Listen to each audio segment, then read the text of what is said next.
కోట అభ్యర్థులను వైసీపీ ప్రకటించింది. మొత్తం 18 ఎమ్మెల్సీ స్థానాలకు గాను అభ్యర్థుల పేర్లను ప్రభుత్వం సలహాదారు సజ్జల రామకృష్ణారెడ్డి మీడియాకు వెల్లడించారు. మరోసారి సీఎం జగన్ సామాజిక న్యాయానికి పెద్దపీట వేశారని సజ్జల రామకృష్ణారెడ్డి తెలిపారు. అలాగే సోషల్ జస్టిస్కు వైసీపీ కట్టుబడి ఉందన్న ఆయన ఎస్సీ, ఎస్టీ, మైనార్టీలకు పెద్దపీట వేశామన్నారు. ఓట్ల కోసం నినాదాలిచ్చే పార్టీ తమది కాదన్నారు. ఎమ్మెల్సీ అభ్యర్థుల ఎంపికలో సీఎం జగన్ తీసుకున్న నిర్ణయం చారిత్రాత్మకమైనదంటూ కామెంట్స్ చేశారు సజ్జల రామకృష్ణారెడ్డి. ఈ వర్గాల నుంచి ఎవరినో పెయిడ్ వీళ్ళని తీసుకొచ్చో తోలుబొమ్మలను తెచ్చి క్వశ్చన్ చేయించాలని చూస్తున్నారు. అది చల్లదు.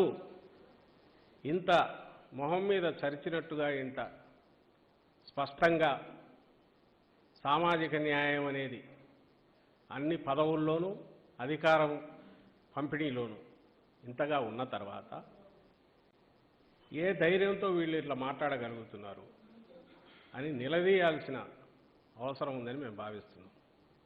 నిజంగా ఈ వర్గాల నుంచి వచ్చిన నాయకులు కానీ మేధావులు కానీ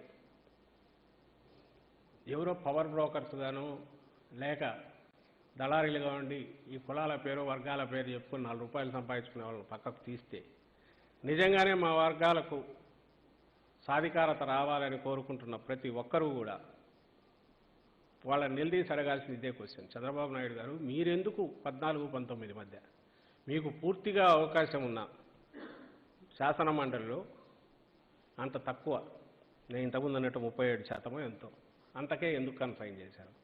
దాన్ని 50% ఎందుకు పెంచలేకపోయారు? జగన్మోహన్ రెడ్డి గారు ఈరోజు ఎలా చేయగలుగుతున్నారు? ఈయనకున్న నిబద్ధత మీకు ఎందుకు లేదు? ఈ క్వశ్చన్ రావాలి, అడగాలి.